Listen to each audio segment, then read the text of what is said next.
തദ്ദേശ തെരഞ്ഞെടുപ്പ് പ്രഖ്യാപനം വന്ന് സ്ഥാനാർത്ഥി നിർണയം വന്നതോടുകൂടി കൂട്ടയടിയാണ് പലയിടങ്ങളിലും. Report exclusive. തദ്ദേശ തെരഞ്ഞെടുപ്പിൽ പാലക്കാട് നഗരസഭാ സ്ഥാനാർത്ഥികളെ ചൊല്ലി BJP-യിൽ പൊട്ടിത്തെറി.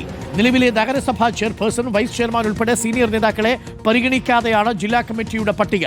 BJP സംസ്ഥാന treasurer advocate E. Krishnadas, Prameela Sasidharan, N. Sivarajan ഉൾപ്പെടെയുള്ളവർക്ക് നിലവിൽ സീറ്റില്ല. നഗരസഭാ ചെയർമാൻ സ്ഥാനാർത്ഥിയായി BJP ജില്ലാ അധ്യക്ഷൻ പ്രശാന്ത് ശിവൻ പട്ടികയിൽ ഇടം പിടിച്ചിട്ടുണ്ട്. തർക്കം പരിഹരിക്കാൻ RSS ഇടപെടുമെന്നാണ് സൂചന. ഇന്നുച്ചയ്ക്ക് നിർണായക കോർ കമ്മിറ്റി യോഗം ചേരും. ഇക്ബാൽ അറക്കലുണ്ട്. കൂടുതൽ വിവരങ്ങളുമായി ഇക്ബാൽ അറക്കൽ. പാലക്കാട് അടിപൊട്ടിയോ NDA-യിൽ? എന്താണ് BJP-യിൽ നടക്കുന്നത് പാലക്കാട്ട്? Good morning.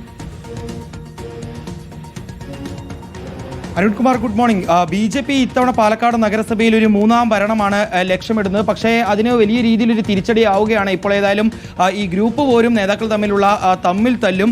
കാരണം ഇപ്പോൾ ഏതായാലും BJP-യുടെ പാലക്കാട് ഈസ്റ്റ് ജില്ലാ കമ്മിറ്റി ഒരു പ്രാഥമിക പട്ടിക തയ്യാറാക്കിയിട്ടുണ്ട്. ആ പട്ടികയിൽ നിലവിൽ BJP-യുടെ പാലക്കാട് നഗരസഭാ ചെയർപേഴ്സണായിട്ടുള്ള പ്രമീള ശശിധരനോ അല്ലെങ്കിൽ സംസ്ഥാന ട്രഷറർ കൂടിയായിട്ടുള്ള അഡ്വക്കേറ്റ് E. കൃഷ്ണദാസിനോ മുൻ ദേശീയ കൗൺസിൽ അംഗം N. ശിവരാജൻ ഉൾപ്പെടെയുള്ള ആളുകൾക്ക് നിലവിൽ സീറ്റില്ല എന്നുള്ളതാണ് മനസ്സിലാക്കുന്നത്. ഏതായാലും നിലവിൽ ഈ കൃഷ്ണകുമാർ പക്ഷത്തെ കൂടുതൽ നേതാക്കൾക്കാണ് ഏറ്റവും കൂടുതൽ സീറ്റ് നൽകാനുള്ളൊരു തീരുമാനം ഉണ്ടായിട്ടുള്ളത്. പ്രത്യേകിച്ചും BJP-യുടെ പാലക്കാട് ഈസ്റ്റ് ജില്ലാ അധ്യക്ഷൻ പ്രശാന്ത് ശിവൻ ഉൾപ്പെടെയുള്ള ആളുകളെയാണ് ഇത്തവണ ചെയർമാൻ സ്ഥാനാർത്ഥിയാക്കി മത്സരിപ്പിക്കാനുള്ള ഒരു നീക്കം നടക്കുകയും ചെയ്യുന്നത്. ജനറൽ, അതായത് ചെയർമാൻ ഇത്തവണ ജനറലാണ്. അതുകൊണ്ട് തന്നെ ഇത്തവണ പ്രശാന്ത് ശിവനെ ആ ചെയർമാൻ സ്ഥാനത്തേക്ക് എത്തിക്കാനുള്ള നീക്കം നടക്കുന്നുണ്ട്. കൃഷ്ണകുമാർ പക്ഷത്ത് നിന്ന് മിനി കൃഷ്ണകുമാർ ഉൾപ്പെടെ ബാബു വെണ്ണക്കര ഉൾപ്പെടെ ഹരി പട്ടിക്കര ഉൾപ്പെടെയുള്ള ആളുകൾക്ക് ഏതായാലും സീറ്റ് ഉറപ്പാക്കിക്കൊണ്ടുള്ളൊരു പട്ടികയാണ് ഇപ്പോൾ തയ്യാറാക്കുകയും ചെയ്തിട്ടുള്ള അരുൺകുമാർ.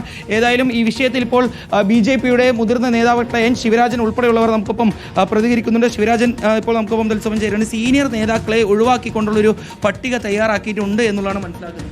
എനിക്ക് അതിനെക്കുറിച്ച് അറിയില്ല. അത് നിങ്ങൾക്ക് എങ്ങനെ കിട്ടിയെന്ന് അറിയില്ല, എനിക്കറിയില്ല. ഈ പ്രമീള ശശിധരൻ നഗരസഭാ ചെയർപേഴ്സൺ ആണ്. അതുപോലെ തന്നെ advocate E. Krishnadas vice chairperson ആണ്. ഇവരെ ഉൾപ്പെടെ മാറ്റി നിർത്തുന്നത് ഗുണം ചെയ്യുമെന്ന് തോന്നുന്നു.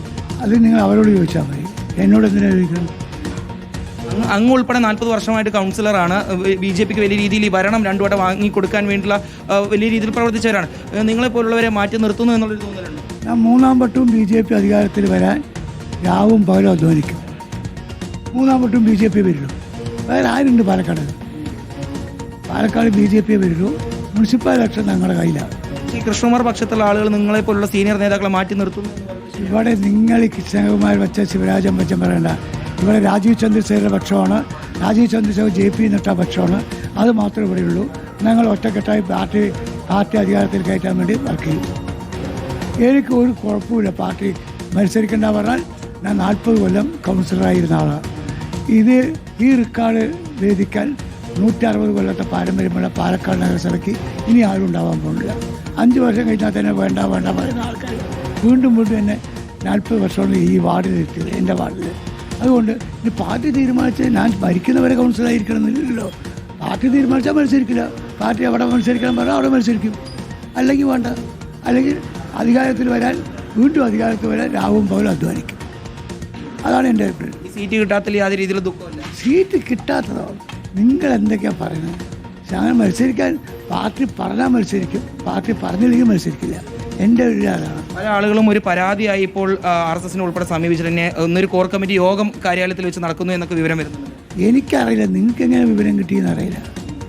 RSS തിരഞ്ഞെടുപ്പ് രാഷ്ട്രീയത്തിൽ സ്ഥാനാർത്ഥി നേതൃത്വത്തിലോ ഇതൊന്നും ഇടപെടില്ല. RSS-ന്റെ പ്രവർത്തനമുണ്ട്.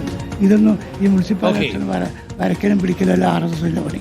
അവർ നടത്തിക്കോളും. N. ശിവരാജൻ പട്ടിക്കര വാർഡിൽ നിന്ന് മത്സരിക്കുമെന്നുള്ളതാണ് വിവരം ഉണ്ടായത്. അങ്ങനെ പട്ടിക്കര വാർഡിൽ മത്സരിക്കാനൊരു സന്നദ്ധ പാർട്ടി അറിയിച്ചിരുന്നു എന്ന് മനസ്സിലാവും. നിങ്ങളോട് ആരാ പറഞ്ഞത്? ആരെങ്കിലും വഴി പോകണമെന്ന് പറഞ്ഞതിനൊന്നും മറുപടി വരാനല്ല ആളല്ല. എനിക്ക് പരാതിയില്ല. ഒരു കുഴപ്പമില്ല. ഞാൻ മരിക്കുന്നവരെ BJP ആണ്. അതിനു വേണ്ടി നാളെ സ്ഥാനാർത്ഥി ജയിച്ചാൽ എൻ്റെ ഈ ഭാഗത്ത് മുഴുവൻ വാർഡുകളിലും BJP ജയിക്കും. പ്രശാന്ത് ശിവനാണ് ചെയർമാൻ സ്ഥാനാർത്ഥി എന്ന് ഞാൻ സ്വാഗതം ചെയ്യുന്നു. എന്താണ് തെറ്റ്? വരട്ടെ, നല്ല കാഴ്ചവെക്കാൻ സാധിക്കും. ശരി, കിട്ടുമെന്നുള്ള വിശ്വാസം വേറെ ആരിവിടെ ഉണ്ട്? BJP വെല്ലിടാൻ പാലക്കാട് ആരാളുള്ളത്? ശരി, ഇതാണ് N. ശിവരാജന്റെ ഒരു പ്രതികരണം എന്ന് പറയുന്നത്. അവർക്ക് നിലവിൽ പരാതി ഇല്ല എന്നുള്ളതാണ് പറയുന്നത്. പക്ഷേ മേഖല ഭാരവാഹി BJP-യുടെ മേഖല ഭാരവാഹിയായിട്ടുള്ള പ്രഭാരി കൂടിയായിട്ടുള്ള അനീഷ് ഉൾപ്പെടെയുള്ള ആളുകൾക്ക് ഈ ഇപ്പോൾ നിലവിൽ പുറത്തു വന്നിട്ടുള്ള പട്ടികയിൽ ഒരു അതൃപ്തി ഉണ്ട് എന്നുള്ള വിവരം അറിയുന്നത്. ഏതായാലും ഈ വിഷയത്തിൽ RSS-ന്റെ ഒരു ഇടപെടൽ ഉൾപ്പെടെ വന്നേക്കും എന്നുള്ളതാണ് മനസ്സിലാക്കുന്നത്. Thank you. ഇക്ബാലാണ് വിവരങ്ങൾ നൽകിയത്. ചെയർമാൻ സ്ഥാനാർത്ഥിയായിട്ട്, അതായത് പാലക്കാട് മുനിസിപ്പാലിറ്റി ചെയർമാൻ സ്ഥാനാർത്ഥിയായിട്ട് പ്രശാന്താണ് വരാൻ പോകുന്നത്. ശിവരാജിനെയൊക്കെ ഒഴിവാക്കുകയാണെങ്കിൽ അത് ശിവരാജിനോടൊപ്പം നിൽക്കുന്നവർക്കൊരു സങ്കടമാവും. പ്രമീള ശശിധരൻ അവിടെ നന്നായിട്ട് പ്രവർത്തിച്ചിരുന്നതാണ്. പക്ഷേ ഒടുവിൽ രാഹുൽ മാങ്കൂട്ടത്തിലുമായിട്ടൊക്കെ വേദി പങ്കിട്ടത് വലിയ വിവാദമായ സാഹചര്യമുണ്ട്. എന്തായാലും ഇന്നത്തെ കോർ കമ്മിറ്റി യോഗത്തിൽ അക്കാര്യത്തിലൊരു തീരുമാനമുണ്ടാകും എന്നറിയുന്നു.